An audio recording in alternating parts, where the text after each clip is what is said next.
पूर्णमिदं पूर्णात् पूर्णमुदच्यते पूर्णस्य पूर्णमादाय पूर्णमेवावशिष्यते। ओम शांति शांति शांतिः। शंकरं शंकराचार्यं केशवं बादरायणं सूत्रभाष्यकृतौ वन्दे भगवन्तौ पुनः पुनः। ईश्वरो गुरुरात्मेति मूर्तिभेद विभागिने व्योमवद्व्याप्तदेहाय दक्षिणामूर्तये नमः। ओम शांति शांति शांतिः। అనుకృత్యధికరణం ఇందులో నత్ర సూర్యో భాతి నచంద్రతారకం నేమా విద్యుతో భాంతి భూతో మగ్ని. ఈ వాక్యం విచారణీయ విషయం. వెనుకటి అధికరణంలో పరంజ్యోతి ఉపసంపద్య పరంజ్యోతిని పొంది, పరంజ్యోతి అంటే పరమాత్మ, దహరాకాశార్థం బ్రహ్మం అని చెప్పింది. దహరాకాశము బ్రహ్మం అని చెప్పారు. జ్యోతి ప్రసంగం వల్ల పరంజ్యోతి ఉపసంపద్య అని ఉంది అక్కడ.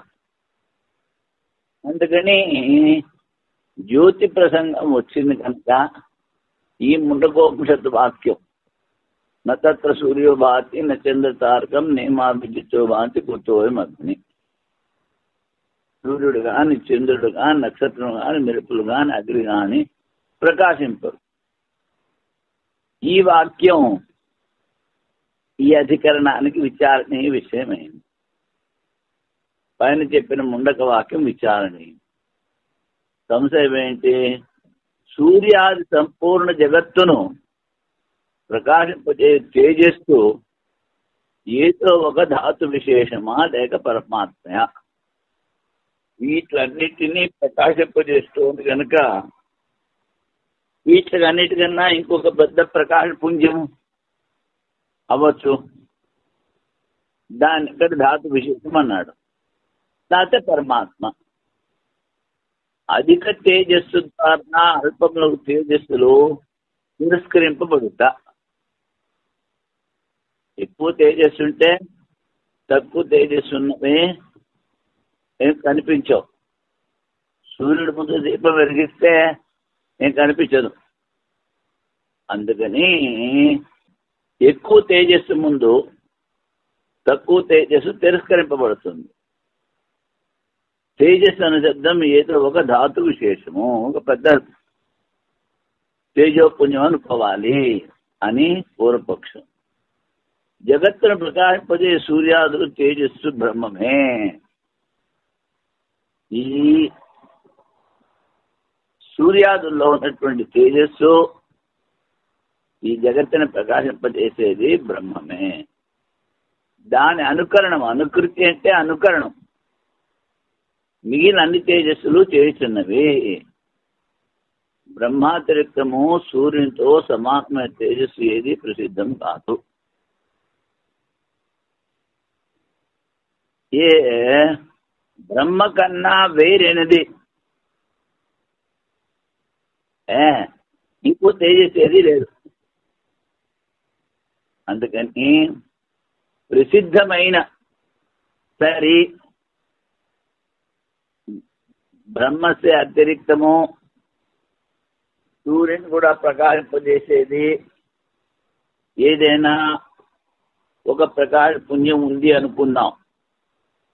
చైతన్యాత్మే సూర్యాదులు ప్రకాశించను కానీ సూర్యాదులు దాన్ని ప్రకాశింపజేయవు. చైతన్యము ప్రకాశింపజేస్తుంది కానీ ఆ చైతన్యాన్ని ఈ సూర్యాదులు ప్రకాశింపజేయాలి. బ్రహ్మ తేజస్సు ద్వారానే సూర్యాదులు ప్రకాశించున్నవి. తస్య భాష సర్వమిదం భాతి. దాని తేజస్సు ద్వారా, దాని జ్యోతి ద్వారా ఇదంతా ప్రకాశింపబడుతుంది. ఆ బ్రహ్మ ప్రకాశం వల్ల ఇదంతా ప్రకాశించున్నది. సంపూర్ణ జగత్తును ప్రకాశింపజేయుట చైతన్య ధర్మమే. అది చైతన్య ధర్మం.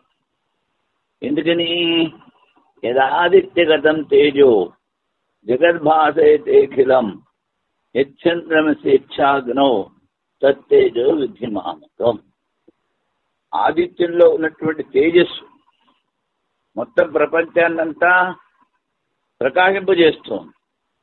చంద్రుడిలో ఉన్నటువంటి తేజస్సు, అగ్నిలో ఉన్న తేజస్సు, తత్తేజో విద్ధి మామకం, అది నా యొక్క తేజస్సు తెలుసుకో అని భగవద్గీతలో కృష్ణుడు చెప్పాడు.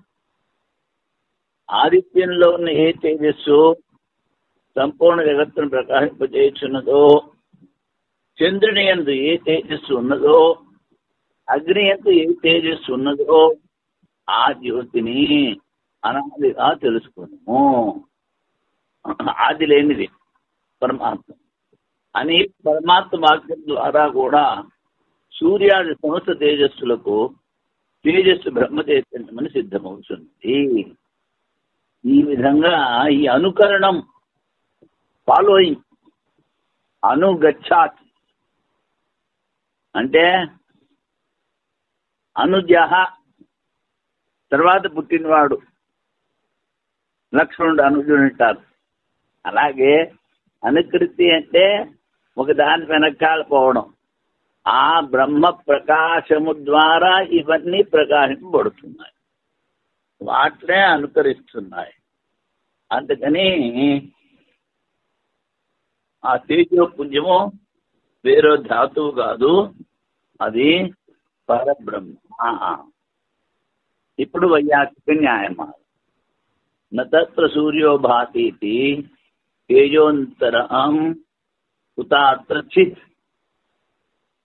తేజో విభావకత్వేన తేజోంతరమిదం మహాత్ సిద్ధ్యాత్ సూర్యాది భాష్యత్వాత్ తాదృక్ తేజో ప్రసిద్ధితః సర్వస్మాత్ పురతో భానాత్ తద్భాసా చ అన్యభాసనం. నత్ర సూర్యో భాతి అన్న శుద్ధివాక్యంలో ఇంకొక తేజస్సు ఉందా? తేజోంతరం ఉతాత్ర చిత్, లేకపోతే చైతన్యమా? చిత్ అంటే చైతన్యం. తేజోభిభావకత్వేన నా తేజోంతరం ఇదం మహత్. ఆ తేజస్సు ద్వారా ఇవన్నీ ప్రకాశింపబడుతున్నాయి గనక ఇంకొక తేజస్సు లేదు. అంటే తేజో విభావకత్వేన తేజోంతరం ఇదం మహత్. పూర్వపక్షి అంటున్నాడు, తేజస్సు ద్వారా ఇవన్నీ ప్రకాశింపబడుతున్నాయి కనుక ఇంకొక పెద్ద తేజస్సు, తేజోధాతు ఏదో ఉంది అని పూర్వపక్షి మతం. సిత్యాత్ సూర్యాది భాష్యత్వాత్, సూర్యాదులు ప్రకాశింపజేసేది చిత్ చైతన్యం. చాదృక్ తేజో అప్రసిద్ధత, ఇంకొక తేజస్సు ఏది ప్రసిద్ధంలో లేదు. సర్వస్మాత్ పురతో భానాత్, అన్నిటికీ వెనకాల ఉండి ప్రకాశింపజేస్తోంది కనుక తద్భాసా చ అన్యభాసనం, దాని ప్రకాశం ద్వారా మిగిలినది ప్రకాశింపబడుతున్నాయి అని సిద్ధాంతి చెప్పాడు. నత్ర సూర్యో భాతి నచంద్ర తారకం. జగద్భాసకత్వము సూర్యాదుల కన్నా భిన్నమైన తేజో పదార్థమా లేక బ్రహ్మమా అని సంశయం. సూర్యాది తేజస్సులు మందగించితే ఆ తేజస్సు సూర్యాదుల కన్నా భిన్నమైన విపుల తేజస్సు అని తెలుస్తుంది. ఈ సూర్యుడి కన్నా భిన్నమైన వ్యాపకమైన తేజస్సు తెలుస్తుంది అంటాడు. సూర్యాదుల కంటే భిన్నమైనది తేజోధాతువే, బ్రహ్మ కాదు. అది ఓ తేజోపుణ్యము, తేజోధాతువు. దీనికి సమాధానం సూర్యాదుల ద్వారా ప్రకాశించకపోవచ్చే సూర్యుని తేజస్సును మందగించి వేరొక తేజస్సు ప్రసిద్ధం కాకపోవటం వలన సూర్యుడు ఆ ఆత్మ చైతన్యాన్ని ప్రకాశించగలేడు. తర్వాత సూర్యుడి తేజస్సు అప్పుడప్పుడు తక్కువ అవుతూ ఉంటుంది. ఇంకొక తేజస్సు ప్రసిద్ధి లేదు. అందరికన్నా ముందు ప్రకాశించి అన్నిటినీ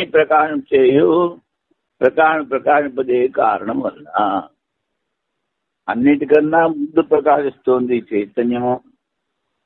దాని ప్రకాశం ద్వారా అన్నిటి ప్రకాశింపజేస్తుంది కనుక ఈ జగత్తును ప్రకాశింపజేసినది చైతన్య స్వరూపమైన బ్రహ్మమే అని సిద్ధాంతము. సూర్యుని తేజస్సు ఉండొచ్చు. నువ్వు నిద్రపోయినప్పుడు వేసంకాలంతో కొంచెం వేడి, ఆ సూర్యుడి వేడి నీకు తగులుతుంది. కానీ నీ లోపల ఉన్న తేజస్సు, నువ్వు కళలు చూసేటప్పుడు కనిపించే తేజస్సు, అందరిలో ఉన్న తేజస్సు, అది సూర్యుడి కన్నా పెద్ద తేజస్సు. అంటే అన్నిటినీ ప్రకాశింపజేసేది, సర్వ జగత్తుని ప్రకాశింపజేసేది ఆ చైతన్య స్వరూపమే. ఆ సూర్యుడు నీలో ఉండి ఆ పరమాత్మగా నిన్ను ప్రకాశింపజేయలేడు. అందుకని నతత్వ సూర్యో భాతి అన్నారు. సూర్యుడు దాన్ని ప్రకాశింపజేయలేడు. ఇప్పుడు వైయాసిక న్యాయం అయిన తర్వాత భారతీయ తీర్థుల వారి వ్యాఖ్య ముండకోపనిషత్తులో ఇలా వినిపిస్తుంది. నతత్వ సూర్యో భాతి నచంద్ర తారకం నేమాభిజితో భాతి కుతోయమగ్ని తమేవ భాంతం అనుభాతి సర్వం తస్య భాష సర్వమిదం నిభాతి. సూర్యుడు కాని, చంద్రుడు కాని, నక్షత్రాలు కాని, మెరుపులు కాని, విద్యుత్, అగ్ని కాని ప్రకాశింపు. అతడు ప్రకాశించుతుండని అతడితో కూడియే సర్వ పదార్థములు ప్రకాశించును. అతని ప్రకాశం చేతనే ఈ కానవచ్చు సమస్తము ప్రకాశించుతున్నది. అంటే దాని ప్రకాశం అనుసరించి సంపూర్ణ జగత్తు ప్రకాశించుతున్నది. ప్రకాశించే సమయమున జగత్తు స్వతంత్రంగా ప్రకాశింపలేదు. మరి ఏ విధముగా నిన్న ప్రకాశింపజే పదార్థం ద్వారా ఇదంతా ప్రకాశించును. ఈ వాక్యములో వినబడు జగత్తును ప్రకాశింపజేయనది సూర్యాదుల సదృశమైన అన్య తేజస్స లేక చైతన్యమా? అది సంశయం. సూర్యాదుల వలె ఉన్న ఇంకో పెద్ద తేజస్సా లేక చైతన్యమా? తేజోంతరం అన్య తేజస్సు. సూర్యాదుల తేజస్సును తిరస్కరించుతూ తక్కువ చేయడం వలన సూర్యాదుల కన్నా గొప్ప తేజస్సు అయి ఉండవలను అని పూర్వపక్షం.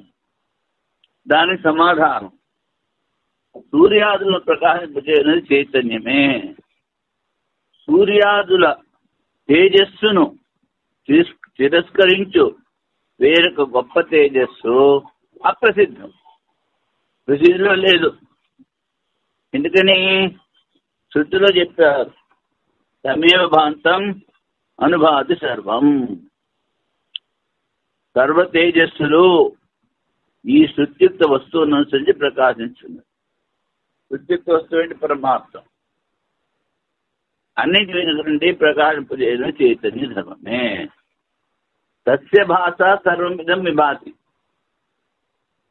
చైతన్య ప్రకాశం వల్ల ఇదంతా ప్రకాశించుతున్నది.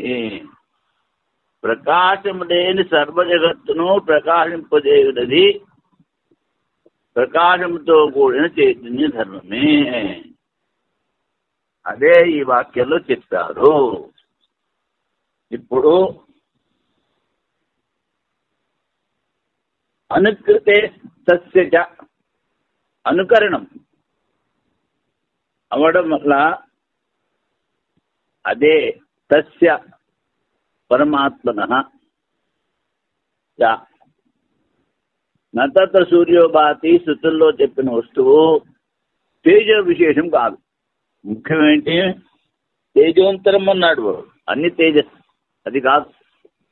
బ్రహ్మమే, అది బ్రహ్మమే. శృతుల్లో దాని ప్రకాశంతో అన్నీ అనుకరించుచున్నవి. దాని ప్రకాశమునే మిగిలినవన్నీ అనుసరిస్తున్నాయి. దాని ప్రకాశం ద్వారానే సంపూర్ణ జగత్తు ప్రకాశిస్తున్నది.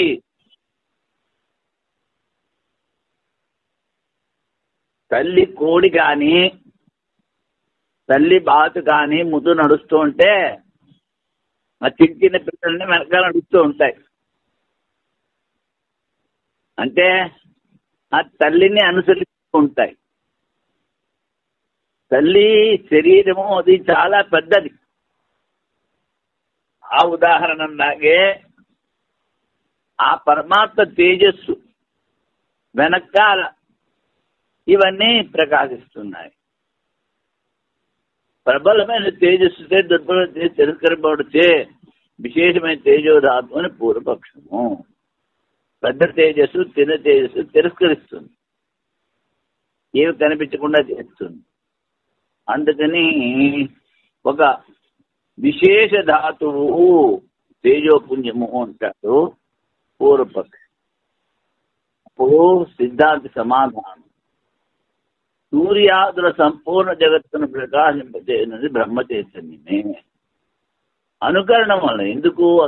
అనుకరణం తమేవ భాంతం అనుభాతి సర్వం. దాని ప్రకాశం ద్వారా మిగిలినవన్నీ ప్రకాశిస్తున్నాయి. పరమాత్మ తేజస్సు అనుసరించి సూర్యాదుల సర్వము ప్రకాశించుతున్నది. ఆరూప సత్య సంకల్ప. ఇంకొక చోట శృతిలో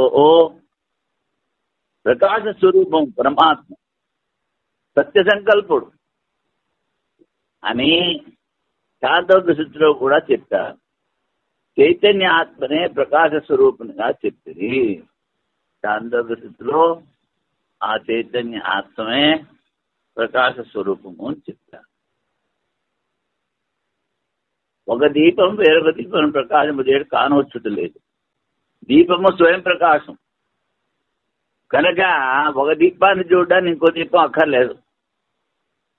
సూర్యాలు స్వయంగా ప్రకాశం తొలగించుతున్నది. ఈ సూర్యాదులు స్వయంగా ప్రకాశించట్లేదు. మరి సత్యభాష సర్వమిధం భాష, దాని ప్రకాశం ద్వారా ఇవన్నీ ప్రకాశిస్తున్నాయి. ప్రబల తేజస్సు దుర్బల తేజస్సు తిరస్కరించను అని చెప్పిన దుర్బలమైన సూర్యాదుల ప్రకాశం గోచరం కాదు. ప్రబల తేజస్సు దుర్బల తేజస్సు ప్రకాశింపజేస్తుంది అంటే, ఒకవేళ మరీ దుర్బలం అయిపోతే సూర్యాదుల ప్రకాశం గోచరం కాదు. ఈ సూర్యాదుల ప్రకాశం మనకు కనిపించదు. తత్ర దేని స్వర్గభూమ్యాదుగా ఆధారం నిరో జిహ్వాధికరణంలో చెప్పారు. స్వర్గభూములకు ఆధారం పరమాత్మ అని.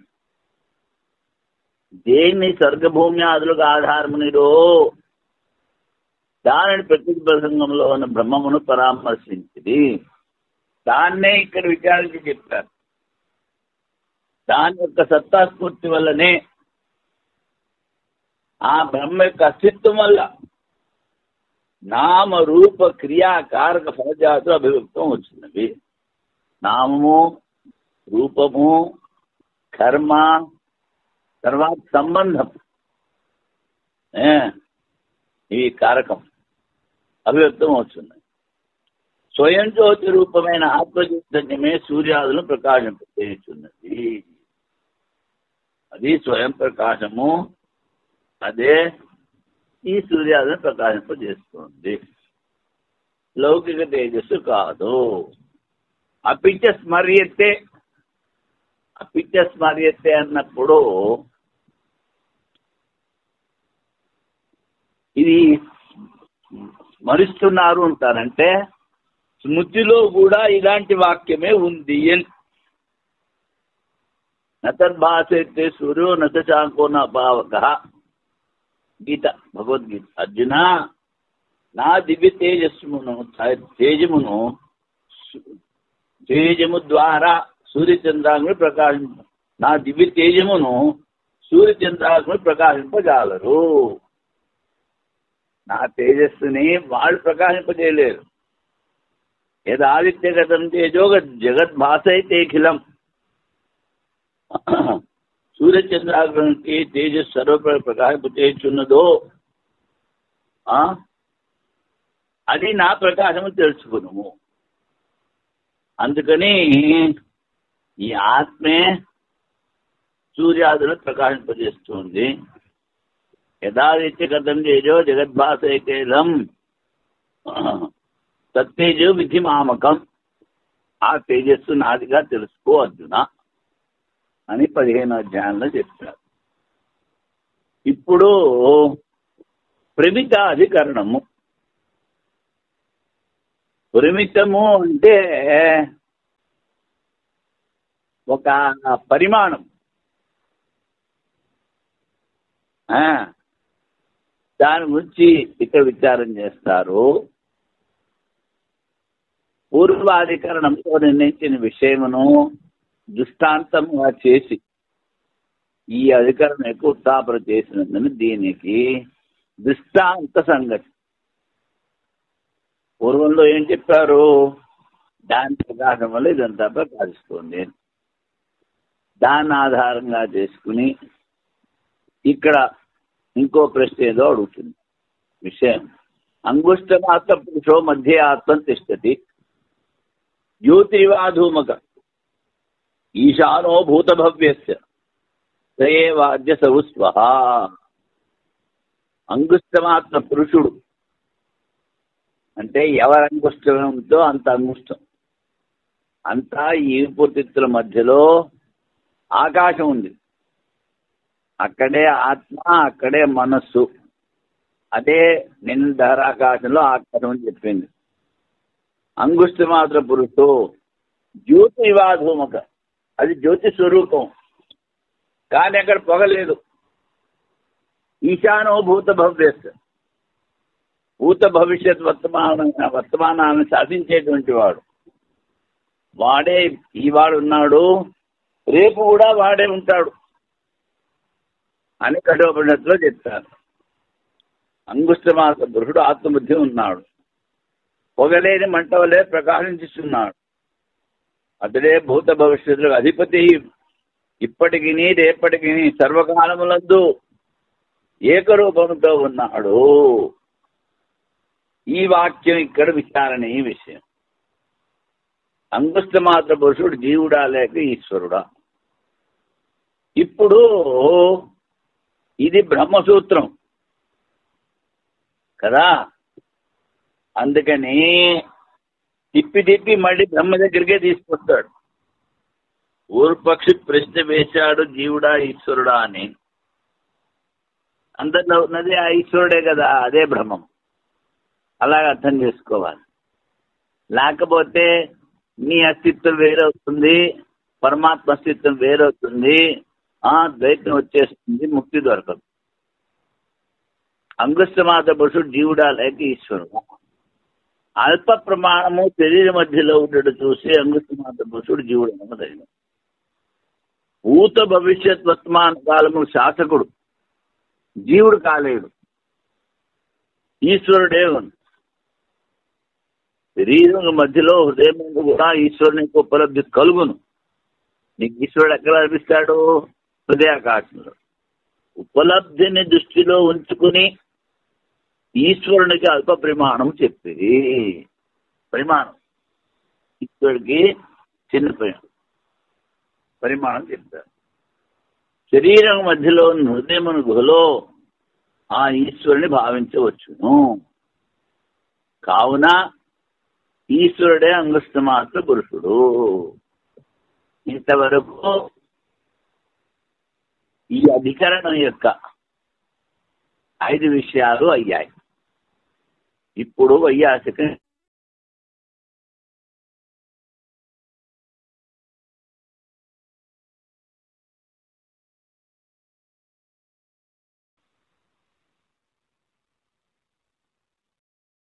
అంగుష్టమాత్రో జీవస్యాదీశో అల్ప ప్రమాద దేహ మధ్య స్థితస్యైవ జీవో భవితుమర్హతి. భూత భవ్యేషత జీవే నాస్త్యతో అసౌ ఇహ ఈశ్వరః అసౌ ఇహేశ్వరః స్థితి ప్రమాణమే ఈశేపి హృద్యస్యోపలబ్ధితః. ఈ అంగుష్టమాత్రము జీవుడా లేక ఈశ్వరుడా?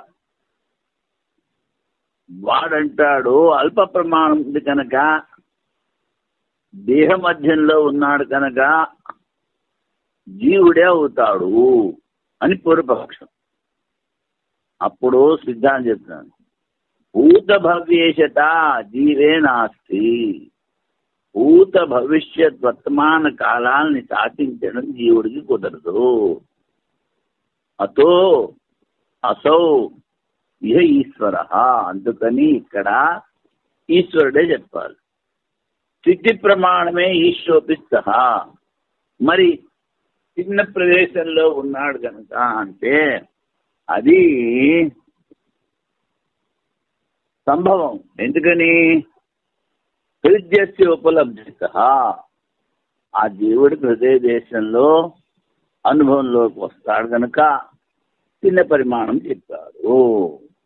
అది అంగుష్టమాత్ర పురుషో మధ్య ఆత్మను తిష్టతి. అంగుష్టమాత్ర పురుషుడు జీవుడా లేక ఈశ్వరుడా?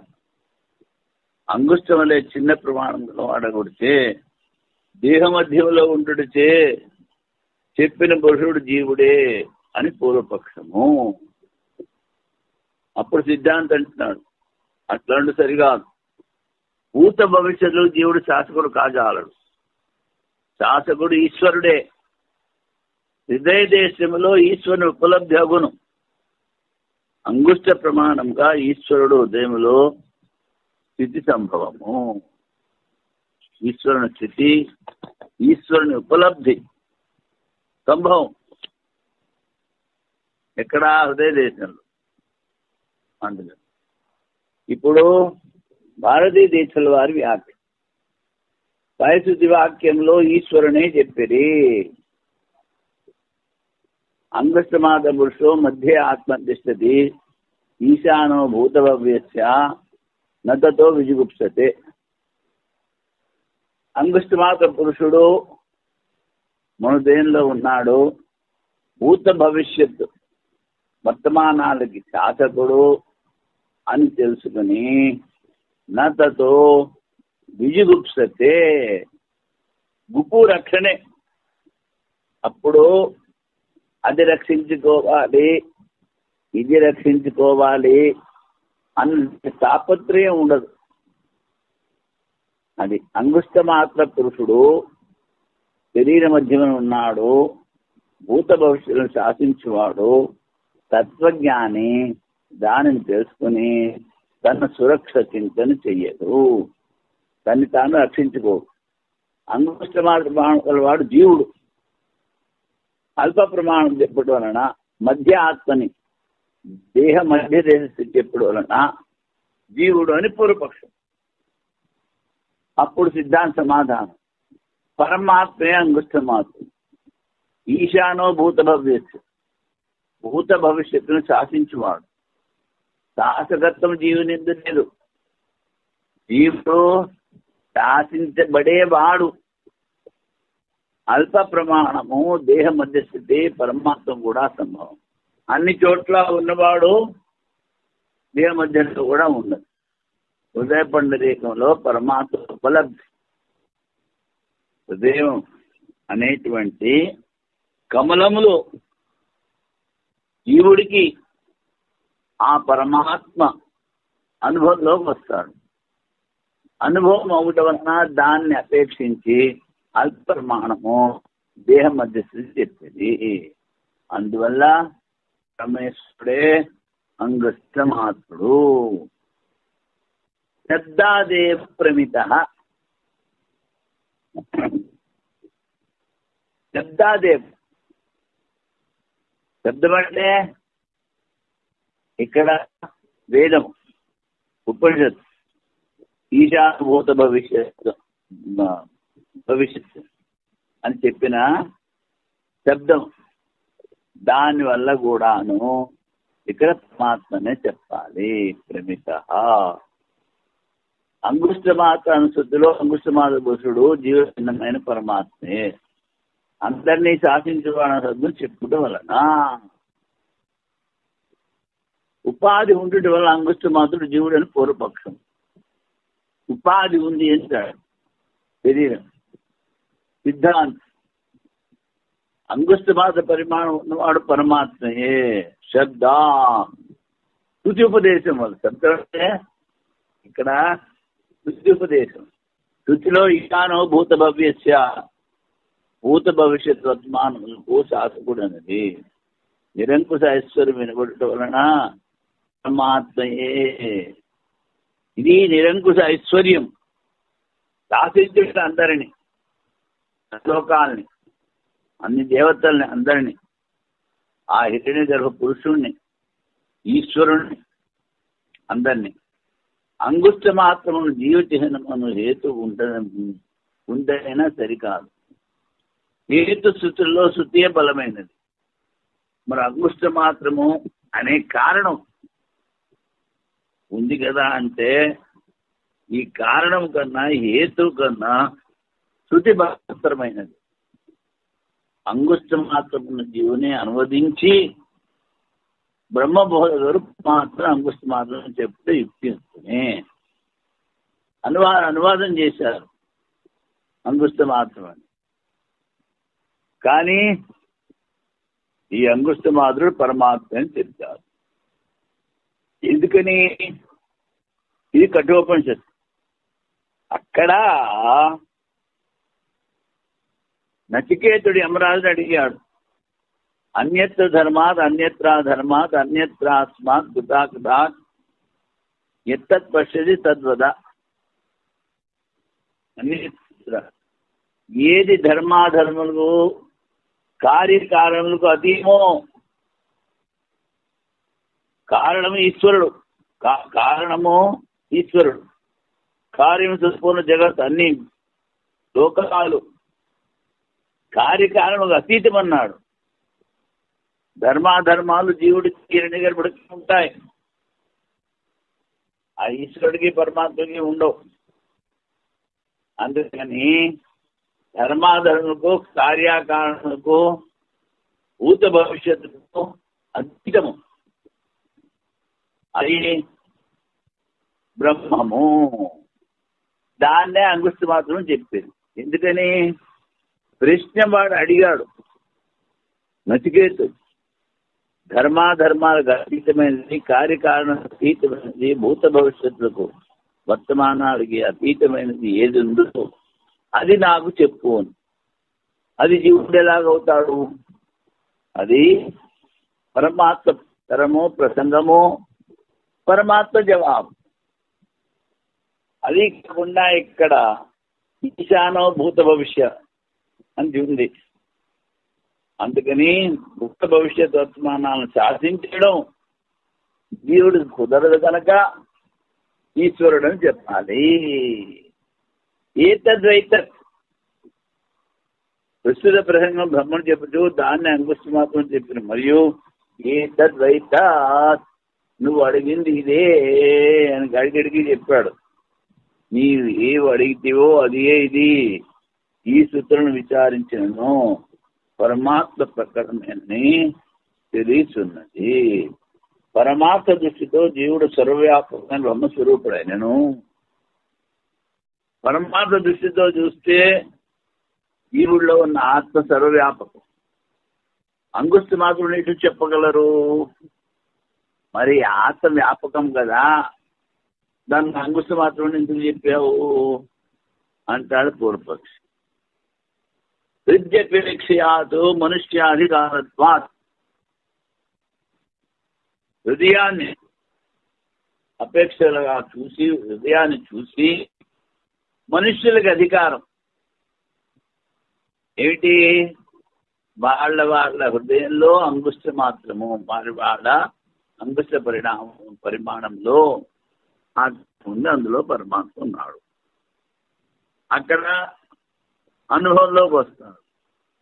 అందుకని విద్యపేక్ష మనుష్యాధికార, శాస్త్రం మనుష్యుల్ని అధికారిగా ఆలోచించి చెప్పింది అంగుష్ట మాత్రం. సూత్రార్థ శాస్త్రమందు మనుష్యునికి అధికారం కలదు. మనుష్యుల హృదయ దేశము అంగుష్ట మాత్ర పరిమాణం కలదు.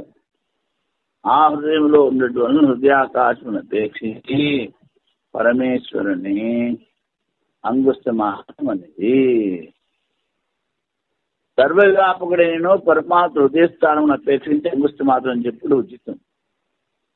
బిదురుకర్ర పర్వములో నుండి ఆకాశమును అరతీయందు. బిదురు బొంగు ఘాట్లుంటాయి, మధ్యలో ఆకాశం ఉంటుంది. ఆ మధ్యలో రెండు ఘాట్ల మధ్యలో ఉన్నటువంటి ఆకాశాన్ని అరతీయంటారు. ఇచ్చట పర్వమనగా పిల్లని గురువు గంధి ముడి, అరత్తగా చాకిన ఇటికేలుగా పిడికిలతో కూడిన మూర. అరత్తి అంటే చిటికిన వేలు తెరవాలి, మిగిలింది మూసుకోవాలి. ఇప్పుడు ఈ పిడికిలతో కూడిన మూర, ఈ కింద సగం చెయ్య నుంచి ఒక మూర అంటాం, అది అర్థి. అంటే ఇది వెదురు బొంగులో ఉన్నటువంటి ఖాళీ స్థానం, దాని అరత్ని అంటారు. అది ఒక మూర దగ్గర అంగుష్ట మాత్ర పరిమాణం మనుష్యాధికారంలో చెప్పబడినది. అక్కడ మరి అరత్ని అని ఎలా చెప్పారు అంటే, ఆ ఉన్న ఆకాశాన్ని చూసి అది అరత్ని అని చెప్తారు. అలాగే ఇక్కడ మనుష్యాధికారం వల్ల అంగుష్ట మాత్రం చెప్తారు. అంగుష్ట మాత్రమైన అవిరుద్ధము పరమాత్మను చెప్పు వాక్యం ఇది పరమాత్మ గురించి చెప్తుంది. ఇక్కడ మనుష్యత్వాధికారత్వాత్ ముందు సూత్రంలో వచ్చింది. మనుష్యులకి అధికారం ఉంది. దేంట్లో? బ్రహ్మ విద్యలో. ఇప్పుడు దేవతలకు ఉందా లేదా అని వాడు ప్రశ్న చేస్తాడు. అని పూర్వపక్ష దేవతల అధికారం లేదంటాడు, దేవతలకు ఉంది అంటాడు. అది దేవతాధికరణం సంగతి. పూర్వాధికరణంలో బ్రహ్మ విద్యందు మనుష్య అధికారం కలదని చెప్పింది. మనుషుల కంటే వేరే దేవతలకు ఆ విద్యలో అధికారం లేదని చెప్పవచ్చు. ఈ విధముగా ఆక్షేప సంగతి. అధికార ప్రసంగములో మనుష్యుల వలె దేవతల అధికారం ఉన్నదని చెప్పవలన ప్రసంగ సంగతిని కూడా చెప్పవచ్చు. దేవతలకు కూడా అధికారం ఉందని చెప్పారు కనుక ఇది ప్రసంగ సంగతి అని కూడా విషయం. ఇంద్రోహవై దేవానాం అభిప్రవ్రాజ అంటే ప్రజాపతి చేసిన దండోరా విని ప్రజాపతి ఏం చెప్పాడు? నా దగ్గర బ్రహ్మ విద్య ఉంది, ఇది తెలుసుకున్నవాడు ఎప్పుడు ఎవరికి ఏది కావాలో దొరుకుతుంది అని చెప్పాడు. ఏ కోరిక ఉంటే ఆ కోరిక పూర్తవుతుంది అని అనౌన్స్మెంట్. రెండోరా అది విన్నారు దేవతలు మనుష్యులు. ఓ ఏది కావాలంటే దొరుకుతుంది అని అందరూ వెళ్ళడం ఎందుకని ప్రతినిధిత్వంగా రాక్షసుల వైపు నుంచి విరోచనుడు, దేవతల వైపు నుంచి ఇంద్రుడు వెళ్ళాడు. అదక్కడ ఇంద్రోహ వై దేవానా అభిప్రాజ, దేవతలకి ప్రతినిధిగా ఇంద్రుడు నిశ్చయముగా అక్కడ ప్రజాపతి దగ్గరికి వెళ్ళాడు. తద్ యో దేవానాం ప్రత్యభిజత స ఏవ తదభవత్. మళ్ళీ ఏం చెప్పారు? దేవతల్లో ఎవరెవరు దాన్ని తెలుసుకున్నారో, ప్రతి అబుద్ధ్యత తెలుసుకున్నారో వాళ్ళు బ్రహ్మస్వరూపమే అయ్యారు. దేవతల్లో ఇంద్రుడు బ్రహ్మ విద్య కొరకు ప్రజాపతి వద్దకు వెళ్ళాను. దేవతలలో ఎవరెవరు బ్రహ్మను తెలుసుకున్నారో వారు బ్రహ్మస్వరూపులే అయ్యి. ఆత్మనిత్యుల విచారణ ఈ విషయం. దేవతలకు బ్రహ్మ విద్య అధికారం కలదా లేదా? దేవతలకి అధికారం ఉందా లేదా? దేవతలు శరీరధారులు కారు. దేవతలకు శరీరం లేదంటాడు.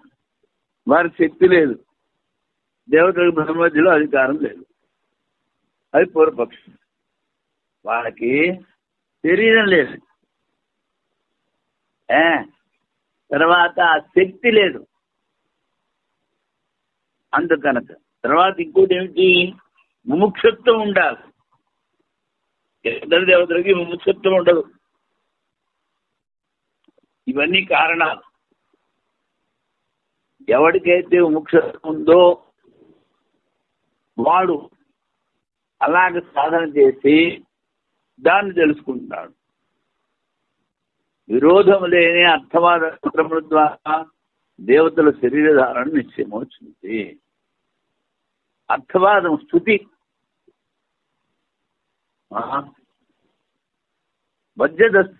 వజ్రహస్త పురంధర. పురంధరుడు అంటే ఇంద్రుడు. ఇంద్రుడి చేతిలో వజ్రం ఉంది వేదంలో చెప్పారు. మరి చేతిలో వజ్రం ఉందంటే వాడు మనుషుడు, మనిషి రూపంలో ఉన్నాడు. ఇలాంటివి అర్థవాద మంత్ర శృతిపరకం. దానివల్ల దేవతలకి శరీరం ఉన్నది తెలుస్తుంది.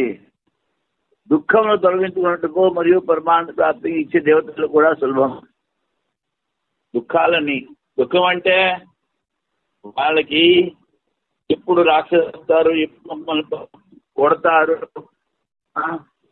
మా తీసుకుపోతారు, మా అంతా వాళ్ళు తీసుకుంటారనేటువంటి భయము దుఃఖము ఎప్పుడూ ఉంటుంది. అసలు ఆ దుఃఖాన్ని తొలగించుకోవడానికి పరమానంద ప్రాప్తి దేవతలు కూడా అధికారం. శరీరము సామర్థ్యము ఉంది, శరీరం ఉంది, బ్రహ్మ విద్య అధికారం కలదు. కానీ ఈ బ్రహ్మ విద్యలో వాళ్ళకు కూడా అధికారం ఉంది అంటాడు వైయాసిక న్యాయమాల. నాధిక్రియంతే విద్యాయాం దేవాః కిం వా అధికారిణః విదేహత్వేన సామర్థ్య హానయే నైషాం అధిక్రియా. విద్యలో వాళ్ళకి దేవతలకు అధికారం ఉందా లేదా? విదేహత్వం, దేహం లేదు, సామర్థ్యము లేదు, అందుకని వాళ్ళకి అధికారం లేదు. అవిరుద్ధార్థవాదాది మంత్రాలే దేహసత్వతః అర్థిత్వాదేశ సౌలభ్యాత్ దేవాధ్య అధికారిణః. అర్థవాదం శృతుల్లో మంత్రాల్లో దేవతలకి శరీరం ఉందని స్థుతి చేశారు. వాళ్ళకు కూడా సుఖము, అత్యంత సుఖం, మోక్షేచ్ఛ, అస్తిత్వం, పురుషార్థం, పరమ పురుషార్థం మాకు కూడా కావాలి. అది ఎవరికైతే ఉందో అటువంటి వాళ్ళకి సులభం. దేవాధ్యాధికారిణ, అందుకని దేవతలు అధికారులు అని చెప్తారు. విద్యందు దేవతలకు అధికారం ఉన్నదా లేదా? సందేహం. శరీరము, అస్తిత్వ, సామర్థ్యము లేనందున దేవతలకు బ్రహ్మ మీద అధికారం లేదు అని పూర్వపక్షం. వేరొక ప్రమాణం ద్వారా, విరోధము లేని శృతి వాక్యముల ద్వారా, మంత్రాదుల ద్వారా దేవతలు శరీరాలను తెలుస్తున్నది. ఇంకొక ప్రమాణం వేద ప్రమాణము, వేదాల్లోని శృతి వాక్యాలు, మంత్రాలు, వీటి ద్వారా దేవతలకు శరీరం ఉందని తెలుసుకోండి. జ్ఞాన జిజ్ఞాస కూడా కలదు. జ్ఞానం పొందాలనేటువంటి జిజ్ఞాస కూడా ఉంది. దేవతలకు బ్రహ్మ విద్యలో అధికారం కలదు. ఇప్పుడు భారతీ తీర్థుల వారి వ్యాఖ్యం బృహదారణ్యకోపనిషత్తులోని 3వ అధ్యాయంలో ఉన్న శృతి, తద్ యో యో దేవానాం ప్రత్యబుద్ధత సయేవ తదభవత్ తదా ఋషీనా. దేవతలో ఎవరెవరు బ్రహ్మను తెలుసుకునిరో వారు బ్రహ్మస్వరూపులే అయిరి.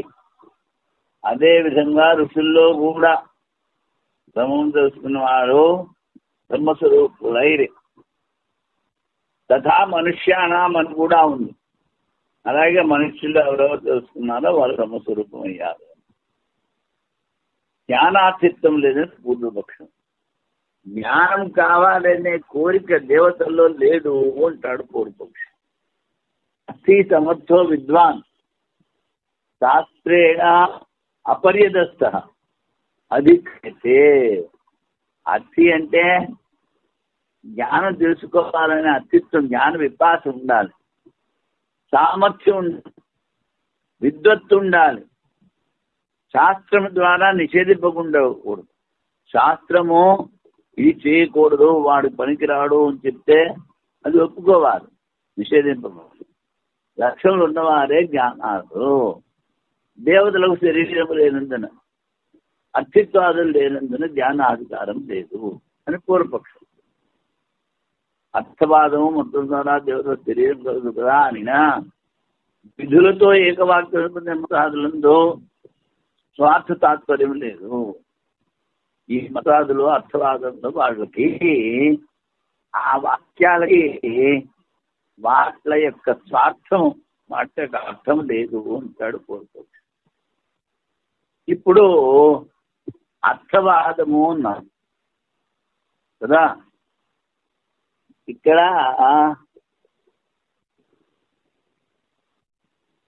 ఈ దేవతలని స్తుతి అంటే అర్థవాదం. స్తుతి ద్వారా దేవతల యొక్క శరీరం ఉంది అని చెప్పాడు. అర్థవాదం అంటే శృతి. ఇది 3 రకాలు: గుణవాదము, అనువాదము, భూతార్థవాదము.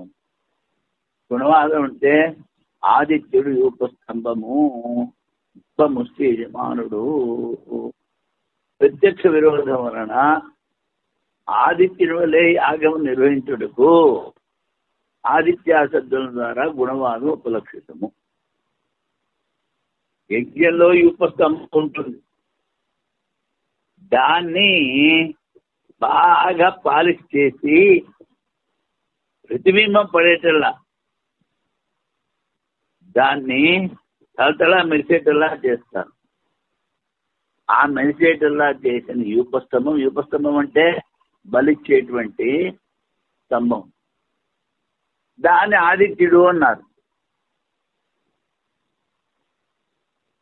ఆదిత్యో యూపస్తంభం అంటే ఆదిత్యులా అది ప్రకాశిస్తుంది అని. ఇది స్తుతి. దర్భముష్టి యజమానుడు యజ్ఞం చేసేటప్పుడు దర్భలు ఒక కట్ట కింద కట్టి పెడతారు. ఇప్పుడు యజ్ఞ వేదిక చీపుతో తోడకూడదు. ఏమన్నా దుమ్ము దూసరి పడితే ఆ దర్భముష్టితో చూడాలి. దర్భముష్టితో తుడవాలి. అందుకని ఏమిటి, ఆ దర్భముష్టి యజమానుడు అన్నారు. యజ్ఞానికి యజమానుడు ఎంత ఆవశ్యకమో అంత దర్భముష్టి యజ్ఞవేదిక మీద ఆవశ్యకము అని. అంతేకాని కొన్ని దర్భలు ఒక కట్ట కట్టి యజమానుడు అంటే ఉండరు. అంటే ఏమిటి, ఇది అర్థవాదము స్తుతి అంటారు. ఈ రెండు చోట్ల ఆదిత్యుని వలె యాగము నిర్వహించుటకు గుణవాదం ఉపలక్షితము, దీన్ని గుణవాదము అంటారు. ఇంకొకటి అనువాదం. అందరికీ తెలుసు అగ్ని చలికి ఔషధము అని. చలికాలం ఎక్కువగా ఉన్నప్పుడు అగ్ని మంటలు వేసుకుంటాం. వాయువు త్వరగా వీచు దేవత, వాయుర్వైపిష్ట దేవత అన్నారు. అలాగే ఆ యజ్ఞము త్వరగా ఫలితాన్ని ఇస్తుంది అని చెప్తారు. వాయు త్వరగా వీస్తుంది ఎవరికి తెలీదు. ఈ వాక్యంలో ప్రమాణాంతం ద్వారా సిద్ధార్థం అనువదించడం వలన అగ్నిహిమస్య బేసి అన్నప్పుడు అందరికీ తెలుసు. దాన్నే పరిశుద్ధి చెప్తోంది. దీని అనువాదము అన్నారు. స్వార్థంలో తాత్పర్యం లేకపోవచ్చు. ఈ పై రెండు స్తుతి వాక్యాల్లో అర్థవాద వాక్యాల్లో తాత్పర్యం లేదు. కానీ మూడోది భూతార్థవాదము. ఇంద్రో వృత్రాయ వజ్రం ఉదయచ్చ. వృత్రాసురుని చంపడానికి ఇంద్రుడు వజ్రంతో చంపాడు. ప్రత్యక్ష ప్రమాణం ద్వారా విరోధం లేనందున, అనువాదం కానందున ఇది వేదం చెప్పింది. అనువాదం కాదు, ఇది భూతార్థవాదం. శృతి ప్రమాణం ద్వారా స్వార్థం చెప్పు తాత్పర్యంను నిరాకరించడం ముఖ్యం కాదు. ఇది నిరాకరించలేదు. ఎందుకని ఇంద్రుడు వజ్రంతో ఉత్రాసుని చంపాడు అని వేదంలో చెప్పారు. పదైక వాక్యముల ద్వారా స్వార్థంలో అవాంతతాటని చెప్పి వాక్యైక వాక్యం ద్వారా విధిలో మహత్తాత్మను ప్రతిపాదించును. ముందు చిన్న చిన్న వాక్యాలు చెప్తారు, తర్వాత పెద్ద వాక్యాలు చెప్తారు. ఆ పెద్ద వాక్యం ద్వారా ఆ వాక్యం యొక్క తాత్పర్యం చెప్తారు. ఇదే న్యాయం. మంత్రార్థవాదముల బలంతో దేవతల శరీరమును నిర్ణయించడం వలన మంత్రము అర్థవాదము ఈ రెండింటి ద్వారా దేవతలకు శరీరం ఉంది అని నిశ్చయమైంది. శ్రవణాదులందు వారికి సామర్థ్యం ఉంది. వేదాంతం వినడానికి సామర్థ్యం ఉంది. అర్థిత్వము, జ్ఞాన జిజ్ఞాస, మనకి శాంత పొందాలనే అర్థిత్వం, జ్ఞాన జిజ్ఞాస. ఐశ్వర్యం క్షీణించడం వల్ల మోక్షము సాధన బ్రహ్మ విద్య కూడా వారికి పెరుగుతూ ఒక్కసారి ఏమిటవుతుంది, వాళ్ళ ఐశ్వర్యం పోతుంది. ఆ దేవత ఐశ్వర్యము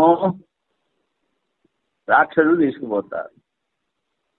అసలు ఇంకొక చోట ఈ దేవతలు రాక్షసులు అంటే మనుష్యుల్లో ఉన్నటువంటి పెద్ద సంస్కారాలు రాక్షసులు, మంచి సంస్కారాలు దేవతలు.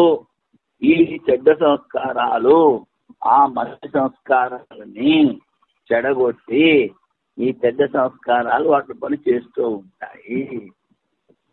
అప్పుడు ఆ మనిషికి అధోగతి పడుతుంది. అందుకని అలా కూడా చెప్పారు.